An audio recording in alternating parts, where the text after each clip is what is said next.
Hello everyone. मैं इस video में संदीप सिम्हेश्वरी सर के एक वीडियो के बारे में बात करना चाहता हूँ। एक वीडियो उन्होंने डाली थी काफ़ी साल पहले, लाइफ चेंजिंग सेमिनार, एंड उसमें उन्होंने कहा था कि वो महात्मा गांधी के जो वर्ड्स है उससे वो डिसएग्री करते हैं, जो कि है कि बुरा मत बोलो, बुरा मत देखो, बुरा मत सुनो, एंड उससे वो कम्प्लीटली डिसएग्री करते हैं। एंड उसका रीज़न ये दिया था उन्होंने कि उनके हिसाब से ये है कि मत की कोई इमेज ही नहीं होती है। एंड उसका एक्सप्लेनेशन वो अपने पर्सनल लाइफ एग्जाम्पल के बेसिस पे दिए थे। जैसे कि उन्होंने कहा था कि वो बचपन में बहुत शरारती थे, एंड इस वजह से होता ये था कि उनको हर समय पापा से, उनके जो डैड है उनसे उनको डांट पड़ती रहती थी। एंड जब तक मम्मी नहीं आती थी सिर्फ डांट ही पड़ रहा होता, लेकिन मम्मी आने के बाद में मार भी पड़ना चालू हो जाता। और वो इसलिए होता कि जब तक मम्मी नहीं आती डांट रहा होता था, लेकिन मम्मी जब आती तो मम्मी पापा को रोकने के लिए बोलती रहती कि नहीं, इसे डांटो मत और मारना तो बिल्कुल भी मत। एंड जब ये चीज़ बोलती तो उसके बाद में होता क्या कि उन्हें मार भी पड़ना चालू हो जाती थी। क्यों? क्योंकि वो कहते थे कि मारना मत, एंड मत की तो कोई इमेज नहीं होती है, तो इसलिए मारना मत की कोई इमेज नहीं हुआ, मारना हाँ इसकी इमेज बन गई, तो इसलिए मुझे मार भी पड़ती थी। एंड वो पर्सनल लाइफ एक्सपीरियंस के बेसिस पे उन्होंने ये कह दिया कि हाँ कि जो महात्मा गांधी जी ने कहा है कि बुरा मत सोचो, ये बुरा मत बोलो, बुरा मत देखो, बुरा मत सुनो, ये जो है इससे वो डिसएग्री कर रहे हैं।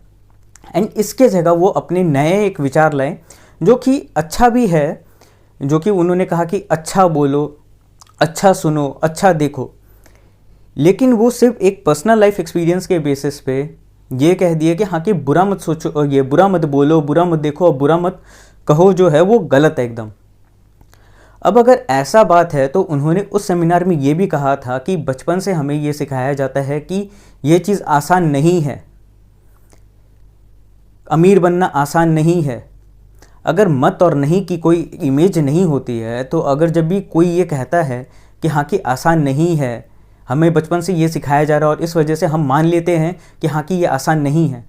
अगर नहीं और मत ये सब की कोई इमेज नहीं है, तो हमें तो बचपन से ये मान लेना चाहिए था ना कि हाँ कि आसान नहीं है, नहीं की तो कोई इमेज बनी नहीं, आसान है मतलब। तो अब तक तो हम सबको को अपने जो भी ड्रीम्स है वो सबको फुलफ़िल करने नहीं चाहिए थी, लेकिन क्यों नहीं कर पाए हम लोग अगर मत और नहीं की कोई इमेज नहीं है तो। असल से होता क्या है कि अब जैसे कि मान लीजिए कि मैं आपको एक और एग्जांपल देता हूँ। मान लीजिए कि आपका किसी फ्रेंड के साथ में झगड़ा हो गया, ठीक है, बहुत गंदा वाला झगड़ा हो गया, एंड तीसरा जो दोस्त है वो आपको भड़का रहे हैं और वो आपको बोल रहा है कि ना चाहो उसे मार, वो तुझे ऐसे कैसे कह दिया, एंड आप चल गए उसको मारने के लिए।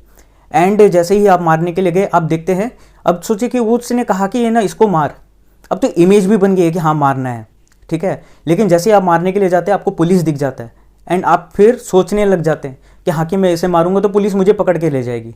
तो अभी यहाँ पे क्या हुआ, यहाँ तो इमेज भी बन गई कि हाँ कि मार, लेकिन फिर भी नहीं मारा ना आपने। क्यों? क्योंकि आपने लॉजिकल रीजनिंग इस्तेमाल किया कि हाँ कि अगर आपने इसे मारा तो पुलिस आपको पकड़ के ले जाएगी। तो ब्रेन इमेजेस के टर्म पे ज़रूर सोचती है, लेकिन वो लॉजिकल रीजनिंग भी यूज़ करती है। एंड लॉजिकल रीजनिंग हम लोग यूज़ करते हैं थ्रू प्रीफ्रंटल कॉर्टेक्स। तो ऐसा नहीं है कि हाँ कि कोई भी चीज़ की इमेज बनेगी तो हम लोग उसी हिसाब से डिसीजन ले लेंगे। डिसीजन हम लोग हमेशा सोच विचार के ही लेते हैं, एंड इसी वजह से ज़रूरी नहीं है कि हाँ कि जो चीज़ हमें कहा जाए हम लोग करें। अगर इसी हिसाब से अगर जो भी चीज़ की इमेज बनती है अगर हम लोग कर लेते हैं, तो फिर जैसे कि बच्चों को अगर कहते हैं हम लोग कि हाँ कि पढ़ो, तो इमेज तो बनती है ना कि बुक पढ़ने की, तो क्यों नहीं पढ़ते हैं। अगर बोलते हैं कि बाहर मत खेलो, लेकिन वो खेलने के लिए चल जाते हैं, क्यों? भले ही चलिए कि मान लिया कि मत के कोई इमेज नहीं है संदीप महेश्वरी सर के हिसाब से, तो इसलिए बाहर मत खेलो, तो मत की इमेज नहीं बनी तो खेलने के लिए चल गए। लेकिन जब बोला कि हाँ कि पढ़ो, तो पढ़ क्यों नहीं रहे? और अगर चलिए ठीक है कि ये बोल दे कि मत पढ़ो, तो मत की कोई इमेज नहीं है, तो पढ़ो से वो लोग क्या पढ़ने लग जाएंगे? असल से इस तरीक़ा से ब्रेन ऑपरेट नहीं करती है। हमारे पास में जो प्रीफ्रंटल कॉर्टेक्स जो है हमारे ब्रेन में, वो लॉजिकल रीजनिंग के लिए रिस्पॉन्सिबल है। तो हम लोग एनालाइज करते सिचुएशन को कि हाँ कि ये सही है, ये गलत है, ये करना चाहिए कि नहीं करना चाहिए। एंड हम लोग रीजनिंग भी उस बेसिस पे यूज़ करते हैं जिस हिसाब से हम लोग की परवरिश हुई होती है, एंड जो हमारे माता पिता के जेनेटिक्स होते हैं। हमारे ब्रेन दो चीज़ से डेवलप होती है, एक है नेचर, दूसरा है नर्चर। नेचर मतलब कि आपके जेनेटिक्स, एंड नर्चर मतलब कि जिस हिसाब से आपका जो भी आप इन्वायरमेंट में आप पले बड़े हैं, जिस हिसाब से आप कल्चरली डेवलप हुए हैं, जो भी आपके अपब्रिंगिंग हो गए, तो आप जो डिसीजन लेते हैं वो अपने पास्ट अपब्रिंगिंग के बेसिस पे, जो आपकी मेमोरी जो फॉर्म हुए उसके बेसिस पे लेते हैं। तो ज़रूरी नहीं है कि अगर कोई एक पर्टिकुलर इंसान एक सिचुएशन में एक डिसीजन ले रहा है तो दूसरा इंसान भी वही डिसीजन लेगा। वो डिपेंड करता है कि उसका अपब्रिंगिंग कैसा है। अब मान लीजिए कि हाँ कि संदीप माहेश्वरी के जो पापा थे वो उन्हें मारते थे। अब लेकिन दूसरी तरफ हो सकता है कि आप एज अ पेरेंट आपको ये डर लगेगा कि हाँ कि मैं इसे मारूंगा कहीं इसे चोट ना लग जाए, या फिर कहीं मैं इसे मारूंगा तो कहीं ये और बिगड़ ना जाए, ये मुझे अपना बात नहीं बताए। तो डिपेंड करता है कि ये आप लोग की अपब्रिंगिंग किस हिसाब से है। ज़रूरी नहीं है कि सबको एक ही तरफ से सोचे। तो ब्रेन आपकी नेचर और नर्चर दोनों के ऊपर में डिपेंड करती है, एंड इसके बेसिस पे जो आपकी मेमोरी जो फॉर्म हुई है इसके बेसिस पे आप लॉजिकल डिसीजंस लेते हैं कि हाँ कि मुझे ये करना चाहिए कि नहीं करना चाहिए। कि अगर ये कहे कि हाँ कि मत मारो तो मैं मारूं या नहीं मारूं, इसका मतलब ये नहीं है कि हाँ कि मत की कोई इमेज नहीं है तो मैं मारूंगा उसे। वैसे थोड़ी होता है। हम लोग हमेशा एनालाइज करते हैं। अगर ये बोल दे कि हाँ कि है ना कि मत पढ़ो, एग्ज़ाम आ रहा है मत पढ़ो, कोई आपको ये कह दिया कि मत पढ़ो, तो क्या पढ़ना बंद कर देंगे? जो पढ़ने वाला बच्चा है वो पढ़ेगा, जो नहीं पढ़ता वो नहीं पढ़ेगा।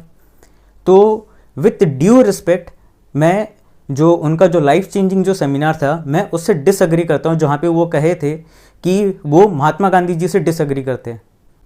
थैंक यू ये वीडियो को यहाँ तक देखने के लिए। और अगर आप अग्री करते हैं इस वीडियो के साथ में तो कमेंट में अग्री लिख के कमेंट करिएगा, एंड इसे लाइक करिएगा और शेयर करिएगा। Thank you.